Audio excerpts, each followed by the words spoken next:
ন বিনা বিপ্রলম্বেন সংভোগ পুষ্টিমশ্নুতে কষয়িতে হি বস্তাদৌ ভূয়ান রাগো বিবর্ধতি। শ্রীল রূপ গোস্বামী পাদ উজ্জ্বল নীলমণি গ্রন্থে বর্ণনা করছেন, যদি বলেন যে সম্ভোগী সুকময় রস হওয়ার যোগ্য, বিপ্রলম্ব কিভাবে রস হওয়ার যোগ্য হইতে পারে, এর সমাধানে প্রাচীন পণ্ডিতগণ বলিয়া থাকেন, বিপ্রলম্ব সম্ভোগের পুষ্টিকারক অর্থাৎ উন্নতি বিধায়ক। বিপ্রলম্বের ব্যতীত সম্ভোগের পুষ্টি হয় না। যেমন কসাই বস্ত্রকে পুনরায় রং করিলে বস্ত্রের রং আরও গাঢ় হইয়া যায়, ঠিক ওই প্রকার বিপ্রলম্বের দ্বারাই সম্ভোগের উৎকর্ষতা হয়। রাধে রাধে বন্ধুরা। গৌরকুঞ্জ প্রত্যেক গৌর অনুরাগী ভক্তবৃন্দের চরণে জানাই অসংখ্য কোটি দণ্ডবত প্রণাম। আর এই দণ্ডবত প্রণামের মাধ্যমে যাচনা করে বৈষ্ণব চরণের সেই কৃপাকণা, যে কৃপাকণার মধ্য দিয়ে ভগবৎ চরণ প্রাপ্তি হওয়া যায়, সেই কৃপাকণার উদ্দেশ্যে গৌড়ীয় ব্রহ্ম মধ্য সম্প্রদায়ের আজ এক বিশেষ তিথিতে গৌরকুঞ্জের পরিবেশনায় পরিবেশিত হচ্ছে এক বিরহ মহামহোৎসব। যে বিরহ মহোৎসবে নিবেদিত হতে চলেছে সেই মহান সন্ত, সেই গৌড়ীয় ব্রহ্ম মধ্য সম্প্রদায়ের বিশেষ আদরণীয় এবং শুদ্ধ বৈষ্ণব তত্ত্ব, সেই বৈষ্ণব ঠাকুরের চরণে বিরহ পুষ্পাঞ্জলি নিবেদন। বিরহ একটি অতি বিশেষ ও গুহ্য লীলা। বিরহের বি শব্দের অর্থ বিশেষ ও রহ শব্দের অর্থ কেলি। এই বিষয়টিকে বোঝা ও উপলব্ধি করা সকলের পক্ষে সম্ভব নয়। বিপ্রলম্ব বা বিরহ জাগতিক বিয়োগ হইতে সম্পূর্ণ আলাদা। যথার্থ বিরহের কোনো পরিসমাপ্তি নাই। তৎকাল স্বল্পকালীন অবস্থা নয় এটি। জাগতিক ব্যক্তি কয়েক মিনিট, কয়েক ঘন্টা বা কিছুদিনের জন্য বিয়োগ অনুভব করে, পরে ভুলে যায় যে সে এক সময় পীড়িত ছিল বা দুঃখী ছিল। আত্মার সহিত আত্মার সম্বন্ধ অত্যন্ত নিবিড় হয়, আর সেখানে শারীরিক সম্বন্ধ থাকে, তাহা ক্ষণিকের। সাগরে যেমন তৃণগুল্মের মিলনের মতো যখন আসক্তিতে পরিপূর্ণ দুই শরীরের বিচ্ছেদ হইয়া যায়, ইহাতে বিরহ আসে, কিন্তু তাহা যথার্থ বিরহ নয়। যেখানে বিরহ নাই সেখানে বুঝতে হবে সম্বন্ধ স্বার্থের উপর আধারিত। আজ চৈতন্য মহাপ্রভুর লীলা পুষ্টিকারী এক বিশেষ গৌরীয় বৈষ্ণবের শুভ তিরোভাব তিথি। তিনি আর অন্য কেউ নয়, তিনি হলেন শ্রীল জীব গোস্বামী পাদ।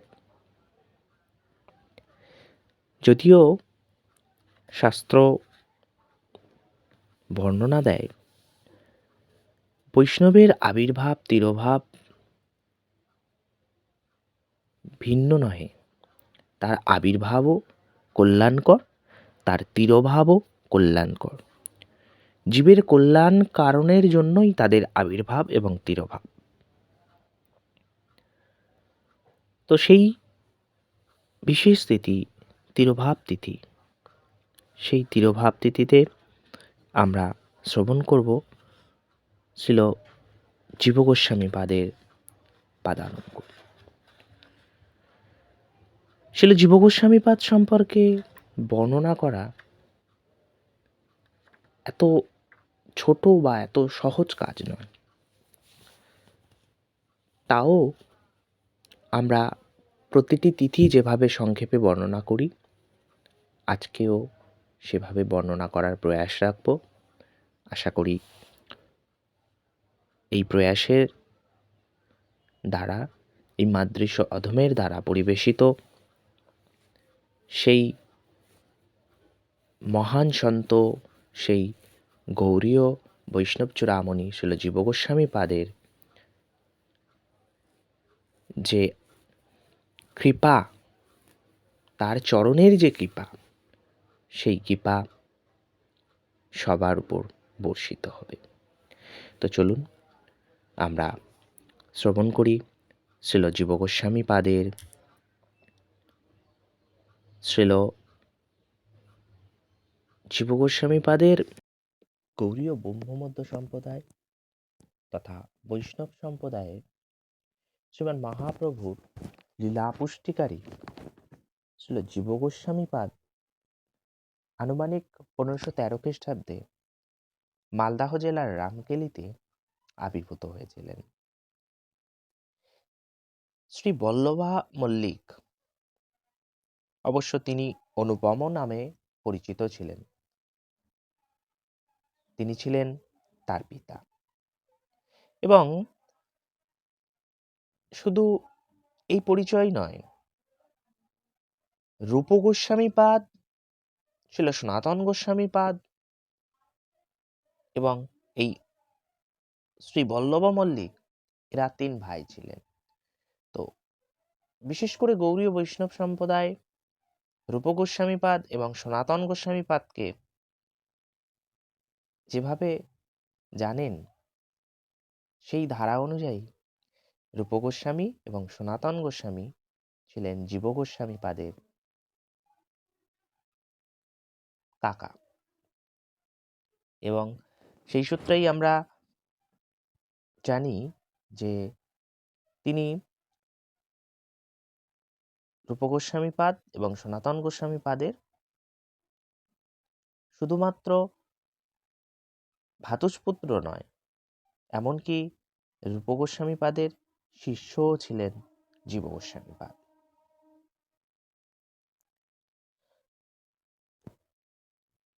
ছিল জীব গোস্বামী পাদ, তিনি বাল্যকাল থেকেই খুবই মেধাবী ছিলেন। তিনি তার বাল্যকালে সংস্কৃত ব্যাকরণ এবং সংস্কৃত কাব্যে খুবই দক্ষ ছিলেন এবং খুব অল্প সময়ের মধ্যে অতি দক্ষতার সঙ্গে তিনি আয়ত্ত করেছিলেন। জীব গোস্বামী পাদ তার শিক্ষার জন্য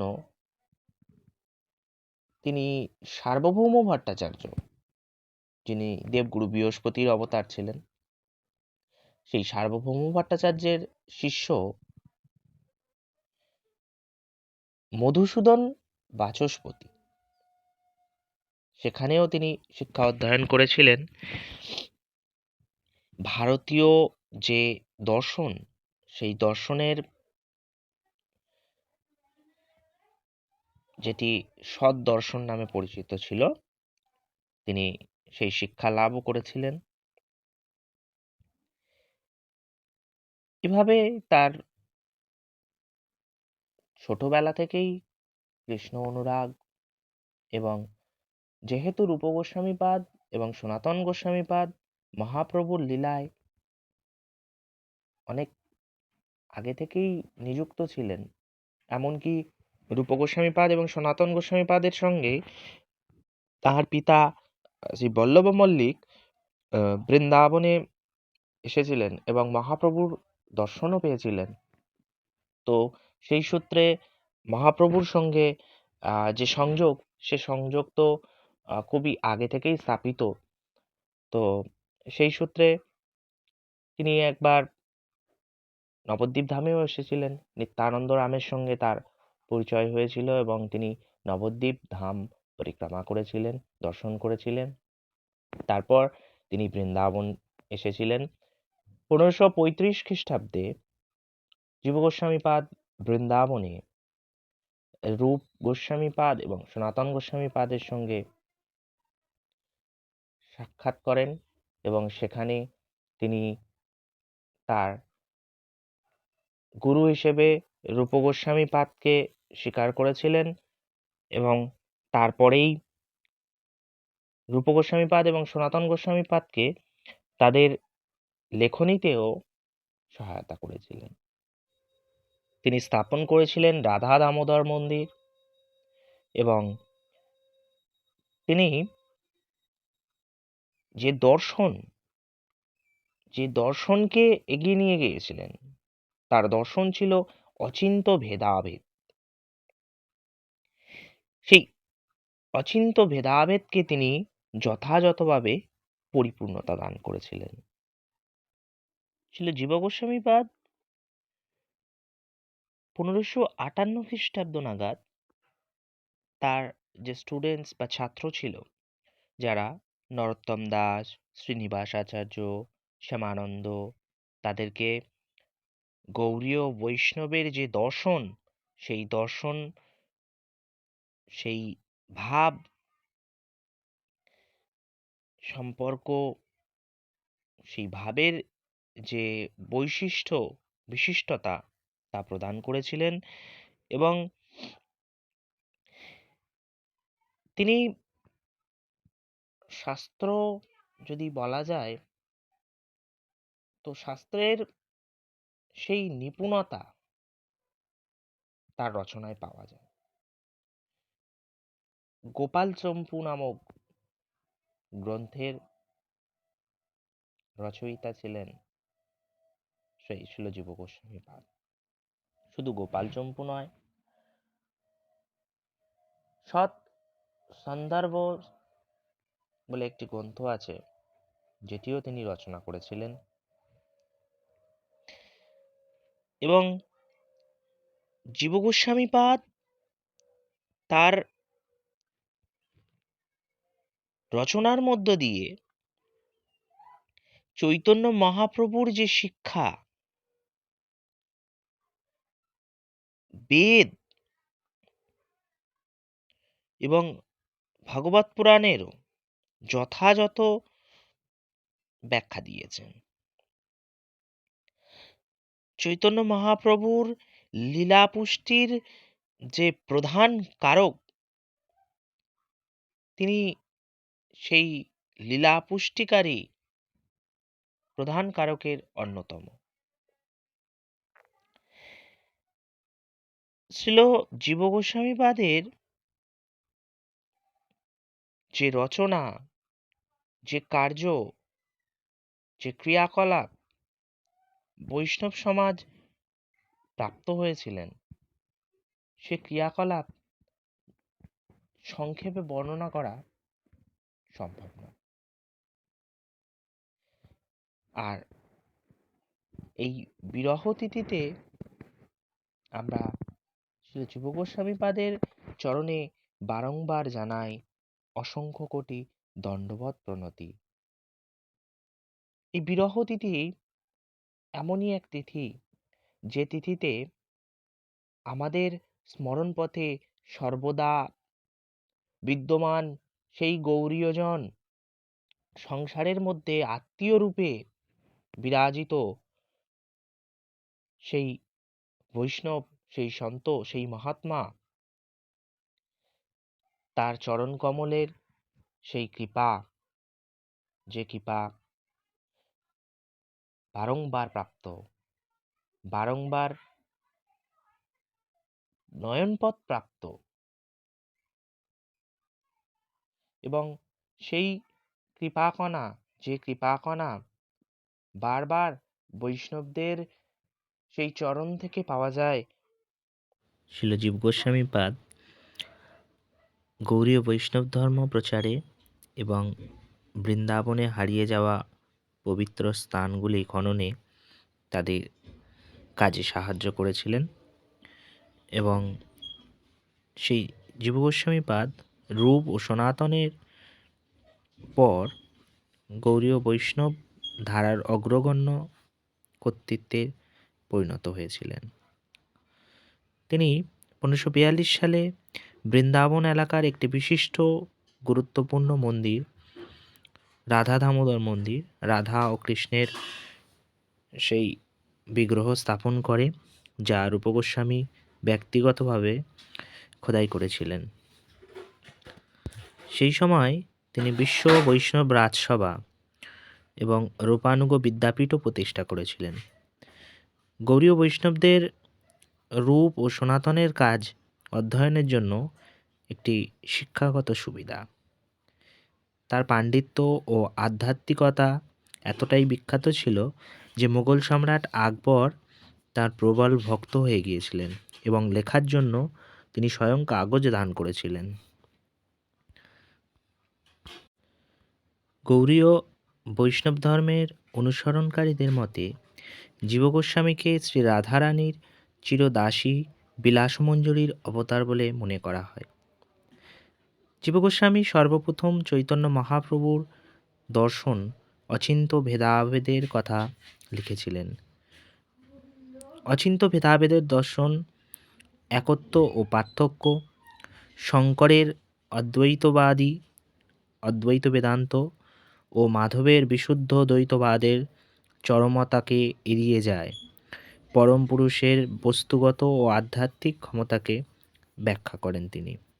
একই সাথে তার ভিন্ন হওয়া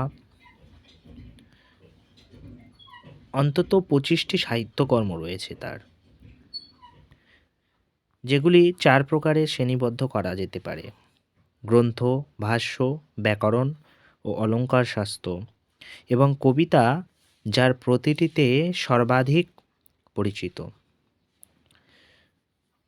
সৎসন্দর্ভ, দুর্গাম সঙ্গমণি, হরিনামাঙ্কৃত ব্যাকরণ এবং গোপাল চম্পু, এই সমস্ত বিখ্যাত কীর্তি ছিল জীব গোস্বামীপাদের। তিনি চৈতন্য বৈষ্ণববাদকে একটি নিয়মতান্ত্রিক এবং ব্যাপকভাবে উপস্থাপন করেছিলেন। গোপাল ভট্ট গোস্বামী প্রাথমিক কাজ ছিল জীব গোস্বামী বর্ণনা করছেন, জীব গোস্বামী গোপাল গোস্বামীর প্রাথমিক কাজ শেষ করেছিলেন, কিন্তু তা পুরোপুরি শেষ করতে পারেননি। জীব গোস্বামী এখানে 6টি গ্রন্থের বিস্তৃত করেছেন। ছিল জীব গোস্বামী বৈদিক দর্শনে ব্যবহৃত বিভিন্ন ধরনের প্রমাণের একটি গ্রন্থ তত্ত্ব সন্দর্ভ, যে উপসংহারে বৈদিক শাস্ত্রের আকারে ঐশ্বরিক ধ্বনি সর্বোচ্চ এবং সমস্ত গ্রন্থের মধ্যে ভাগবত পুরাণ সর্বোচ্চ পরম সত্যের দিকে ইঙ্গিত করা, এটি তিনি প্রমাণ করেছিলেন। এভাবে সৎসন্দর্ভের 6 সন্দর্ভ তিনি বর্ণনা করেছেন। সন্দর্ভ হলো ভাগবত পুরাণের একটি বিষয়ভিত্তিক বিন্যাস, যা চৈতন্য বৈষ্ণববাদকে একটি নিয়মতান্ত্রিক এবং ব্যাপকভাবে উপস্থাপন করে। নিবিড়ভাবে ধর্মতাত্ত্বিকভাবে এই কাজটিকে তার সমস্ত কাজের মধ্যে গুরুত্বপূর্ণ বলে মনে করা হয়। জীব গোস্বামীর মতে গোপাল ভট্ট গোস্বামী প্রাথমিক কাজ শেষ করেছিলেন, কিন্তু শেষ করতে পারেননি। জীব গোস্বামী এটিকে 6টি গ্রন্থে বিস্তৃত করেন, যেখানে নিত্য নিয়মতান্ত্রিক ভাবে শাস্ত্রীয় প্রমাণসহ চৈতন্য মহাপ্রভুর 6 তত্ত্বকে তিনি ব্যক্ত করেন। তার প্রথম তত্ত্ব আমরা অবগত হলাম, তত্ত্ব সন্দর্ভ। দ্বিতীয় তত্ত্বে ভাগবত সন্দর্ভ, ঈশ্বরের নৈবিত্তিক দিক, ব্রাহ্মণ, প্রতিটি জীবের অন্তরে ঈশ্বরের স্থানীয় রূপ, পরমাত্মা, ঈশ্বরের সর্বোচ্চ ব্যক্তিগত দিক, কৃষ্ণ বা ভগবান, এভাবে আলাদা করেন। কৃষ্ণের আধ্যাত্মিক রাজ্য, বস্তুগত প্রকৃতির ধরন, বিশুদ্ধ মঙ্গলের বিশুদ্ধ সত্য, কৃষ্ণের দেবতার যে উপাসনার গুরুত্ব, দেবতার চিরন্তন প্রকৃতি ও গুণাবলী বর্ণনা করেন।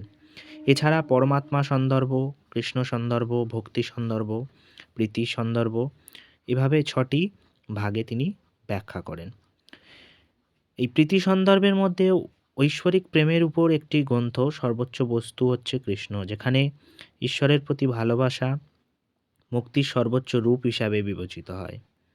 অন্যান্য ধরনের মুক্তির তুলনামূলক অধ্যয়ন উপস্থাপন করে প্রেমাভক্তিকে শীর্ষস্থানীয় হিসেবে উপসংহার তুলে ধরে। কিভাবে প্রেম অর্জন করতে হয়, কিভাবে এটিকে জাগ্রত করতে হয়, যিনি এটি অর্জন করেছেন তার লক্ষণগুলি নিয়ে আলোচনা করে। জাগতিক লালসা ও ঐশ্বরিক প্রেমের মধ্যে পার্থক্য, কৃষ্ণের সহযোগীদের মধ্যে পাওয়া যায় বিভিন্ন মাধুর্য রস, বিভিন্ন রসে এবং রাধার মহিমা নিয়ে আলোচনা করে। রাধা কৃষ্ণ অর্চনা দীপিকা, রাধা কৃষ্ণার্চনা চন্দিকা দীপিকা, ধর্মতাত্ত্বিক প্রভৃতি কাজ নিবিড়ভাবে রাধা ও কৃষ্ণকে একসঙ্গে দেবতা রূপে পূজা করা চৈতন্য সম্প্রদায়ের একটি উল্লেখযোগ্য অবদান। জীব গোস্বামী বিভিন্ন টিকার ভাষ্য প্রদান করেছেন।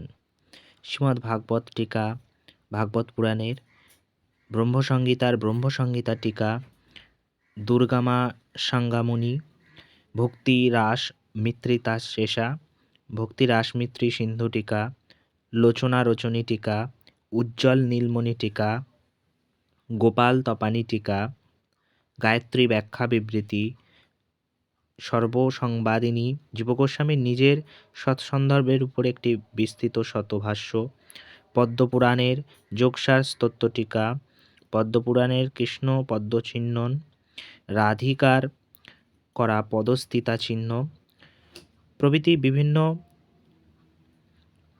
টিকার ভাষ্য দিয়েছেন তিনি।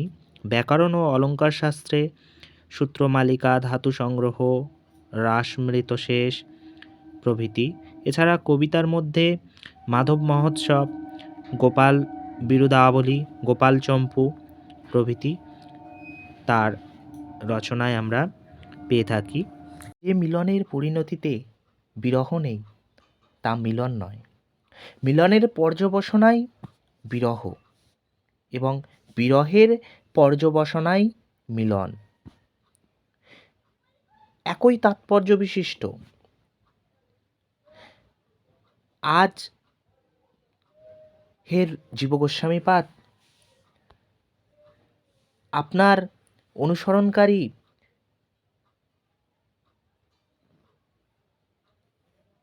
আপনার সেই কৃপা যাচনাকারী এই অধমদের আপনি আপনার বিরাহাত্মক যে মূর্তি, সেই মূর্তিতে প্রকট হয়ে করুণা প্রদান করুন। যে করুণা আমাদের মধ্যে প্রবেশ করলে আমরা সেই কৃপা বা সেই করুণার দ্বারা সেই তত্ত্বকে আমরা অনুধাবন করতে পারবো বা আমরা অনুসরণ করতে পারবো বা আমরা জানতে পারবো, বুঝতে পারবো সেই বিপ্রলম্ভ রসকে, সেই বিরহ রসকে। সেই বিরহ বিপ্রলম্ভ রাসাম্বুধির প্রতীক। আর সেই বিপ্রলম্ভ সেবা শিক্ষাদানের জন্যই আপনার চরণ যাচনা করি। হে বৈষ্ণব ঠাকুর, আপনি কৃপা করুন এবং সেই কৃপা আমাদের মতো মায়াবদ্ধ জীবকে দর্শন করাক সেই বিপ্রলম্ভ রসের মার্গ। ভজন দুই প্রকারের হয়। এক প্রকার ভজন বিপ্রলম্বমূলক বা বিরহ, লীলা সমূহের যে স্মরণ কীর্তনের সহিত করা হয়। অন্য প্রকার ভজন সম্ভবমূলক, যা লীলাসমূহের স্মরণপূর্বক করা হয়। যদ্যপি গোপীগণ ও অন্য ব্রজবাসী সর্বদা শ্রীকৃষ্ণের সঙ্গে মিলনেরই আকাঙ্ক্ষা রাখেন, তথাপি শ্রীকৃষ্ণ এমন ক্রিয়া করেন যে তাদের বিপ্রলম্ব রসের আস্বাদন হইতে পারে। সাধক ভক্তকে বিপ্রলম্ব ভাবের অনুশীলন করতে হবে, অর্থাৎ তাহাতে ভাবনা উদিত হইবে যে আমি শ্রীকৃষ্ণের দর্শন পাইতেছি না, বা শ্রীমতী রাধিকার দর্শন পাইতেছি না, ব্রজের দর্শন পাইতেছি না, আমি কিছুই দর্শন পাইতেছি না। আর সেই সঙ্গে আমি গুরু বৈষ্ণবের সেবা করতে পারতেছি না, এটাও ভাবতে হবে। তাকে সর্বদা ছিল রঘুনাথ দাস গোস্বামীর ন্যায় কৃষ্ণের বিরহ, বিশেষ করে শ্রীমতী রাধা ঠাকুরানীর বিরহ অনুভব করতে হবে। ছিল দাস গোস্বামী শ্রীয় শিক্ষাগুরুগণের যে বিরহে বিলাপ করেছেন, সেখানে তিনি বলছেন, আমি কত দুর্ভাগা। শ্রী চৈতন্য মহাপ্রভু অপ্রকট হয়ে যাবার পর আমি সর্বদা শ্রী স্বরূপ দামোদর প্রভুর সঙ্গে থাকতাম, কিন্তু উনিও আমাকে ছেড়ে চলে গেলেন।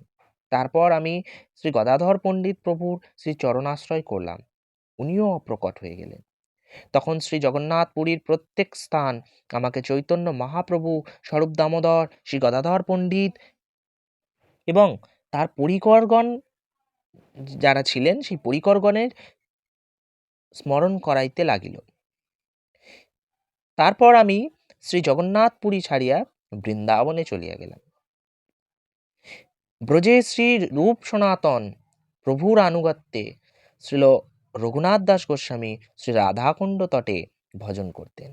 কিন্তু যখন শ্রীল রূপ গোস্বামী অপ্রকট হয়ে গেলেন, তখন বিরাহপূর্বক তিনি বললেন কি, শূন্যায়তে মহাগষ্ঠ গিরিন্দ জগরায়তে ব্যাঘ্রতুণ্ডায়তে কুণ্ডং জীবাতু রহিতস্যমে। অর্থাৎ নিজের প্রাণ স্বরূপ ছিল রূপগোস্বামীর বিরহে গোষ্ঠ বা ব্রজ শূন্য পতিত হইতেছে। গিরিরাজ গোবর্ধন অজগরের ন্যায় এবং রাধাকুণ্ড ব্যাঘ্রের ন্যায় পতিত হইতেছে। বৈষ্ণবগণের বিরহ মিলন দুইটি একই তাৎপর্যময়। সেই বৈষ্ণবের বিরহ তিথি ভৌম জগতে বারবার পুনরাবলোকন করাবার সুযোগ দেয় আমাদেরকে, যাতে শুদ্ধ ভক্তি মার্গে আমাদের অগ্রসর হওয়ার প্রেরণা প্রদান হয়। এই সেই বিরহ তিথি। বিরহের যে ব্যাখ্যা, সে ব্যাখ্যা এত ছোট নয়, এত সংক্ষেপে, এত অতি অল্প মাত্রায় বর্ণনা করার বস্তু নয়। তো সেজন্য আমাদেরকে সর্বদা সম্ভব, সেই সম্ভব যে লীলা, সম্ভবমূলক যে লীলা, সেই সম্ভব ভজনের থেকে দূরে থাকতে, দূরে থাকতে বলতে এখানে বিশেষ করে বিপ্রলম্ব যে ভজন, সেই বিরহ ভজনের দ্বারাই আমাদের লীলা সময়ে স্মরণ কীর্তন করতে হবে। সম্ভোগে যে সুখ, যে প্রাপ্তি যা রয়েছে, তার অধিক রয়েছে বিপ্রলম্বে। বিপ্রলম্বের মতো সেই বিপ্রলম্বমূলক ভজন, সেই বিরহমূলক ভজনের মধ্যে যে সুখ, আনন্দ, যে প্রাপ্তি রয়েছে, তা সম্ভোগের মধ্যে নাই। তাই গৌড়ীয় ব্রহ্মমধ্য সম্প্রদায় তথা গৌড়ীয় বৈষ্ণব সম্প্রদায় সর্বদা এটি কর্তব্য, সেই বিরহের বা বিপ্রলম্বের দ্বারা ভাবিত সেই লীলা স্মরণ করা। তো আজ তেমনই এক মহা মহোৎসব গৌড়ীয় বৈষ্ণব সম্প্রদায়ে গোস্বামীগণ যারা রয়েছেন, স্বরগোস্বামীগণ যারা রয়েছেন, সেই স্বরগোস্বামীর অন্যতম এক মহন্ত, স্বরগোস্বামীর অন্যতম এক চরিত্র জীব গোস্বামী পাদ। আর সেই জীব গোস্বামী পাদ, সেই সন্ত, সেই মহন্ত, তাহার রাতুল চরণ আমরা আজ বন্দনা করি। বন্দনা করি এবং যাচনা করি তার চরণের কৃপা।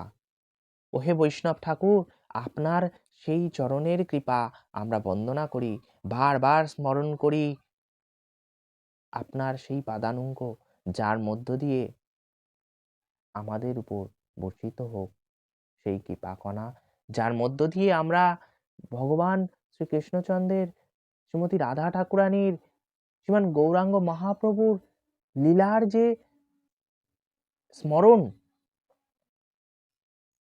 সেই লীলাসমূহ স্মরণ বা সেই লীলার যে কীর্তন, সেই কীর্তনের আস্বাদন লাভ করতে পারি। গৌরীয় বৈষ্ণবগণ এই বিরহ তিথিতে শুধুমাত্র বিরহ বা শুধুমাত্র সেই বিরহ তিথিতে কাতরতা প্রকাশ করে না, তারা আক্ষেপ করে। কি আক্ষেপ? সেই শুদ্ধ চরণের, সেই শুদ্ধ ভক্তের সেই লীলা, সেই স্ফূর্তি, তাদের আক্ষেপের মধ্য দিয়ে, তাদের সেই বিলাপের মধ্য দিয়ে শুদ্ধ ভক্তি মার্গে যাতে অগ্রসর হওয়া যায়, সেই অগ্রসর হওয়ার নিমিত্তেই তারা সেই আক্ষেপ করে থাকে। যে আক্ষেপ ঘোর অন্ধকার, সেই ঘোর বিপত্তির মধ্য দিয়েও মার্গদর্শন করায়, পথপ্রদর্শন করায়, পথভ্রষ্ট হতে দূরীভূত করে, পথভ্রষ্ট যাতে না হয়, সেই পথভ্রষ্টগামী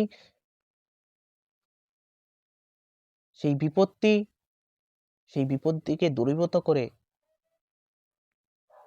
ভক্তি মার্গের মার্গদর্শন করায়। তো আজ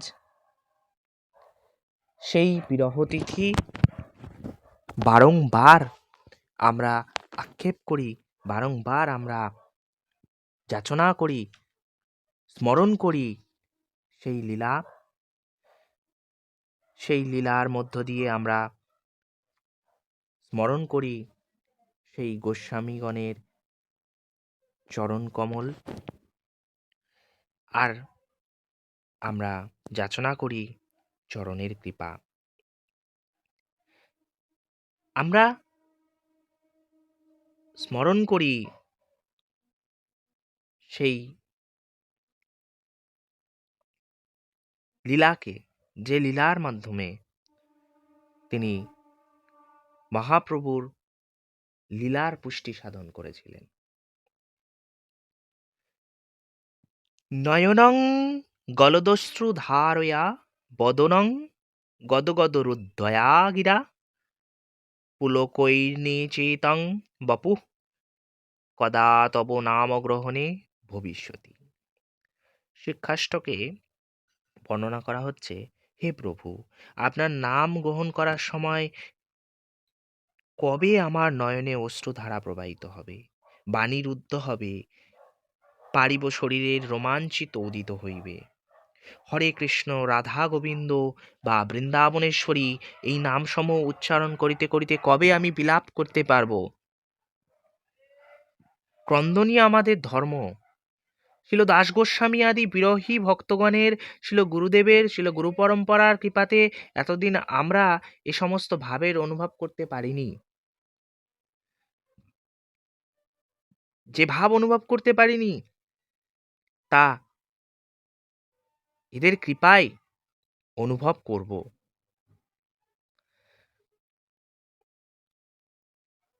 এটা আমাদের বাস্তবিক প্রার্থনা। আমাদের মধ্যে এই প্রকার ভাব হওয়া উচিত। কবে আমি হরিনাম কীর্তন শ্রবণ স্মরণ, সেই স্মরণের সময় বা শ্রবণের সময় ক্রন্দন করব। যারা অত্যন্ত সৌভাগ্যবান, কেবল তারাই ক্রন্দন করতে পারবে আর বিলাপ করতে পারবে, আর এই সমস্ত ভাবসমূহকে বুঝতে পারবে। এজন্য স্তব স্তুতি করার সময়, হরিনাম জপ কীর্তন স্মরণ করার সময় আমাদের বিপ্রলম্ব ভাবের অনুভব করা আবশ্যক। আর সেই বিপ্রলম্ব ভাব যদি আমাদের মধ্যে না থাকে, সেই বিরহ ভাব না থাকে, তাহলে সাধন ভক্তি পালন করা এই ভাবকে আমাদেরকে বিকশিত করতে হবে, বিপ্রলম্ব ভাবের প্রকাশ ঘটাতে হবে। শ্রী চৈতন্য মহাপ্রভু এবং তাহার পরিগণেগণের যে বিরহ সম্বন্ধীয় লীলা, এই বিরহ সম্বন্ধ বা এই বিরহ সম্বন্ধীয় যে লীলাসমূহ, সেই লীলাসমূহ আমাদেরকে পাঠ করতে হবে এবং এর মাধ্যমে এই ভাব আমাদের হৃদয়ে কিছুটা প্রবেশ করবে এবং একদিন আমরা তাহা ঠিক অনুভব করতে পারব। বৈষ্ণবগণের স্মরণ করলে অনুভূতি আসে। যদি আমাদের শ্রী গুরু বৈষ্ণবগণের কৃপাকে আমরা না বুঝতে পারি, তাহলে কিছুই হবে না। সেই জন্য আমাদেরকে সেই লীলার আস্বাদনের জন্য তাদের চরণের কৃপা যাচনা করতে হবে এবং সর্বদাই চেষ্টা করতে হবে, প্রয়াস রাখতে হবে কিভাবে সেই বিপ্রলম্ব রসের আস্বাদন করা যায়। সর্বশক্তিমান শ্রী ভগবানের সঙ্গে তাহার স্বরূপ শক্তির অবিচ্ছেদ্য সম্বন্ধ রহিয়াছে।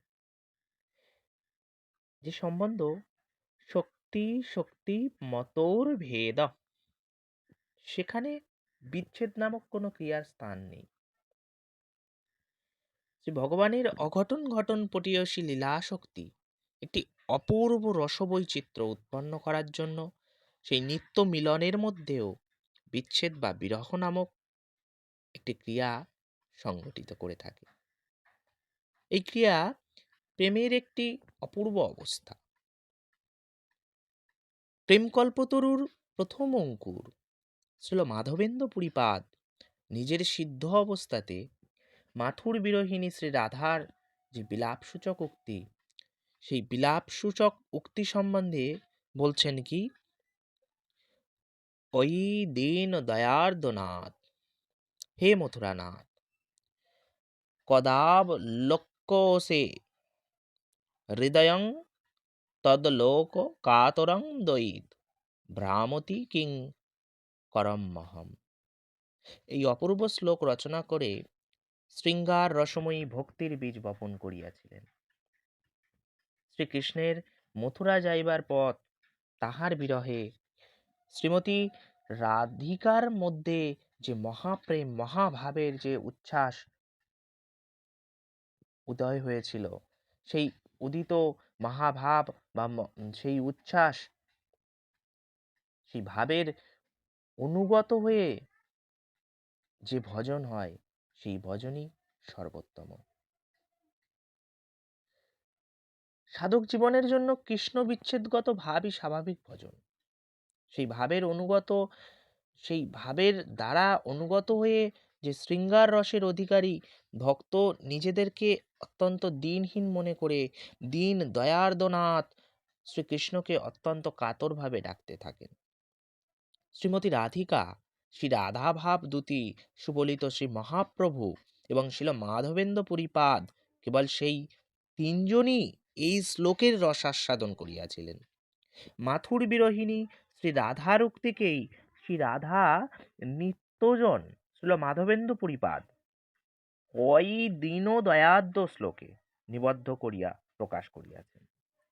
শ্রী রাধা ভাবদূতী সুবলিত শ্রী গৌরচন্দ্র বলেছেন, যুগায়িতং নিমেষেন চক্ষুষা প্রাবৃষায়িতং শূন্যায়িতং জগৎ সর্বং গোবিন্দ বিরহে নেমে। ছিল রঘুনাথ গোস্বামী তার বিলাপ কুসুমাঞ্জলিতে বলেছেন, আশা ভরই রম্রেদ সিন্ধুময়ই কথঞ্চিত কালময়াতি গমিত কিল সম্প্রতং হি তঞ্চেত কৃপাং মই বিধাস্যসি নৈব কিং মে প্রাণৈর্ভোজেন চ বরোরো বকারিণপি। শ্রীমতী রাধিকার কৃপা বিনা শ্রীকৃষ্ণের কৃষ্ণ প্রাপ্তি অত্যন্ত দুর্লভ। শ্রী রাধিকার করুণা প্রাপ্তির জন্য হৃদয় ব্যাকুল হইলেও শ্রী রাধানাথ শ্রীকৃষ্ণের কৃপা অবশ্যই সুলভ হইয়া যাবে। শ্রী গুরুদেব আশ্রয় বিগ্রহ শিরোমণি শ্রীমতী বৃষভানু নন্দিনীর অভিন্ন প্রকাশ বিগ্রহ। যুগল কিশোরীর অপ্রাকৃত রতিকেলির সিদ্ধি নিমিত্ত সখীগণ যে সকল উপায়সমূহ অবলম্বন করে থাকেন, সে সকল উপায়সমূহে সুনিপুণ হওয়ার জন্য যুগল কিশোরের অতি প্রিয় সেই বৈষ্ণব চরিত্র বলা যায়, সেই বৈষ্ণব ঠাকুর, সেই বৈষ্ণবের কৃপা, সেই বৈষ্ণব কৃপা বিনা কৃষ্ণ প্রাপ্তি, গৌর প্রাপ্তি, গৌরের কৃপা, শ্রী রাধারানীর কৃপা, শ্রীকৃষ্ণের কৃপা কখনো সম্ভব হবে না। অতএব সেই নিষ্কপট, সেই আশ্রিতজনের হৃদয়ে তার বিরহ পীড়া অত্যন্ত তীব্র হবে, তীব্র হইতে তীব্রতর হবে, যে তীব্রতার দ্বারা সেই বিপ্রলম্ব বা বিরহের মধ্য দিয়ে আমরা সেই মহান সন্ত বা সেই মহাপুরুষের যে বিরহ তিথি, সেই বিরহ তিথির মধ্য দিয়ে অনুভব করতে পারব। সেই অনুভব বারংবার জাগরিত করার জন্য, সেই বিভ্রান্তগামী পথ থেকে সুপথে চালিত হওয়ার জন্য, বারংবার স্মরণে আনার জন্য, জীবের উদ্ধারের জন্য, জীবের মঙ্গলের জন্য আগত হয় বিরহ তিথি। আর এই বিরহ দ্বারার আসক্তির প্রগাঢ়তা, শ্রী ভগবান আমাদের প্রতি করুণাবশত গুরুরূপে যদ্রূপ প্রকট লীলার বিস্তার করেন, আশ্রিতগণের যে পূর্ব সেবা, সেই মমতাকে আকর্ষিত করার জন্য তদ্রূপ অপ্রকট লীলার অভিনয় করেন। সেই গুরু বৈষ্ণবগণ যাহারা এই তাদের প্রকট লীলা, অপ্রকট লীলা অর্থাৎ আবির্ভাব তিথি, বিরহ তিথি, এই তিথির দ্বারা জীবের মঙ্গলকারী, জীবের মঙ্গল করেন, সেই জীবের মঙ্গলকারী তিথিকে আমাদের যথাযথ বিধিপূর্বক পালন করা উচিত, স্মরণ করা উচিত সেই লীলা। যারা সৌভাগ্যবশত শ্রী রূপানুগ গুরু বৈষ্ণবগণের পদাশ্রয় করিয়াছেন, তাদের মধ্যে সেই গুরু বৈষ্ণব প্রকটকালে যে প্রকার সেবার অনুরাগ নিত্য নব নবায়মান রূপে বর্ধিত হয়ে থাকে, তাদের বিরহকালে বা অপ্রকটকালেও সেই রূপ, বরং আরো বেশি অনুরাগ, অধিক অনুরাগ বর্ধিত হয়। বিরহের জ্বালাও দিনে দিনে তীব্র থেকে তীব্রতম হয়ে ওঠে। এই উদ্দেশ্যে ভজনের নবায়মান পরিপাটি বা উৎকর্ষ সিদ্ধ হয়। তাই বিরহ তিথিকে কোনো ছোটখাটো তিথি বা বিরহ তিথি কোনো দুঃখের তিথি এমন নয়। বিরহ বিভিন্ন স্তরে অনুভূত হয়। যখন আমরা বিচার করি যে তিনি কত করুণাময়, কত মহান ছিলেন, তখন এক প্রকার ভাব অনুভব করি। কিন্তু যখন আমরা স্মরণ করি যে তিনি আমাদের কত প্রিয় ছিলেন, আমাদের কত প্রীতি করতেন, আর সেই প্রীতিস্বরূপ কি উপহার দিয়ে গেছেন, তার যে কীর্তি, তখন আমরা প্রচুর বিলাপ করে থাকি। নন্দবাবা আদি ব্রজবাসী যারা ছিলেন, সেই ব্রজবাসীগণ শ্রীকৃষ্ণের বিরহে ক্রন্দন করিতেন, কিন্তু যশোদা মাতা নন্দ বাবা থেকে বেশি ক্রন্দন করিতেন, এবং গোপীগণ তো যশোদা মাতা থেকেও বেশি ক্রন্দন করতেন। কারণ শ্রীকৃষ্ণের সঙ্গে তাদের সম্বন্ধ বেশি অন্তরঙ্গ ছিল। শ্রীকৃষ্ণ, শ্রীমতী রাধিকা, ছিল রূপ গোস্বামী আমাদের সেই সমস্ত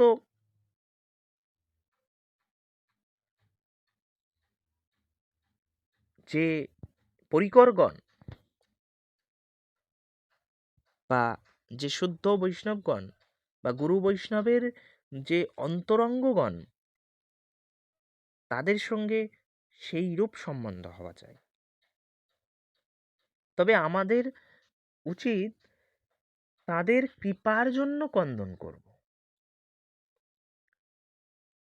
যখন গুরু বৈষ্ণবের সঙ্গে অন্তরঙ্গ সেবা সম্বন্ধ না হয়, নিশ্চিত রূপে আমরা শ্রী রূপমঞ্জরী, শ্রীমতী রাধিকা এবং শ্রীকৃষ্ণের সঙ্গে সম্বন্ধের কল্পনা করতে পারব না। সেজন্য আমাদের সমস্ত উন্নতি এর উপর নির্ভর করবে যে আমরা কতটা প্রগাঢ়ভাবে গুরু বৈষ্ণবদের সেবা করব।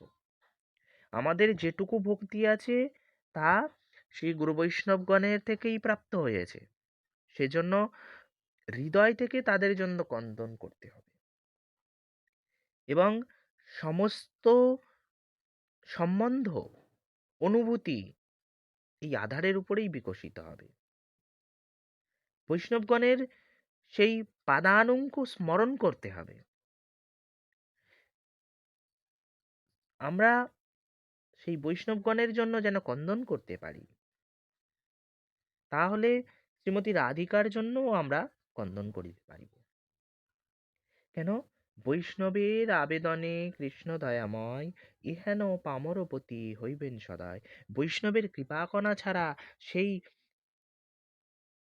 সুপ্রিম তত্ত্ব যাকে আমরা বলে থাকি, সেই সর্বেশ্বর তত্ত্ব, সেই তত্ত্ব কখনোই আস্বাদন করা সম্ভব হবে না।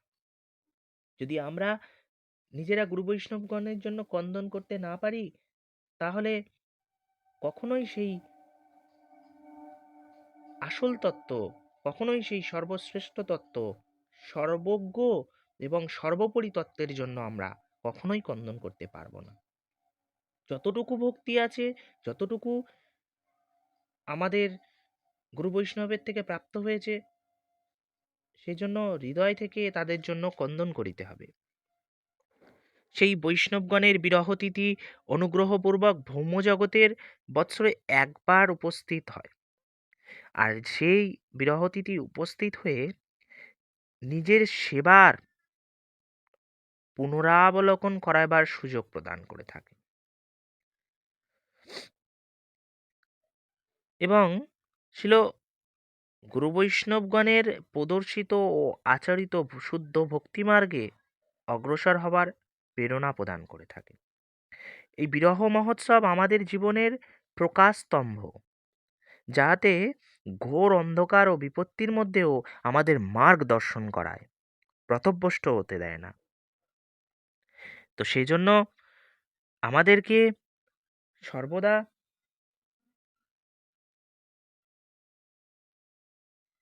গুরু বৈষ্ণবের পাদানুঙ্ক অনুসরণ করতে হবে এবং তাদেরকে স্মরণ করতে হবে, তাদের জন্য কন্দন করতে হবে, তাদের চরণের কৃপা যাচনা করতে হবে। তা না হলে আমরা সর্বোচ্চ স্তরের সেই সর্বজ্ঞ, সর্বশক্তিমান যে প্রধান তত্ত্ব, সেই তত্ত্বের আমরা কোনোভাবেই তাদের অনুভব, সেই তত্ত্বের অনুভব কোনোভাবেই আস্বাদন করতে পারব না। তুয়া দর্শন হি গরলে জারল দেহি চিরদিন তাপিত জীবন। হা হা প্রভু কর দয়া দেহ মোরে পদছায়া নরোত্তম লইল শরণ। শ্রীমান মহাপ্রভুর পরিকরগণের বিরহে শিল নরোত্তম দাস ঠাকুর যেভাবে প্রার্থনা করেছেন, সেই নরোত্তম দাস ঠাকুরের প্রার্থনায় অনুপ্রাণিত হয়ে আমরা আবারও গাইব, যে আনিলা প্রেম ধন করুণা প্রচুর, হেন প্রভু কোথা গেলা আচার্য ঠাকুর, কাহা মোর স্বরূপ রূপ, কাহা সনাতন, কাহা দাস রঘুনাথ, পতিত পাবন। সেই পতিত পাবন, সেই পতিত উদ্ধারণকারী বৈষ্ণব চরণ বারবার বন্দনা করি আমরা। পাষাণে কোটিব মাথা, অনলে শিব,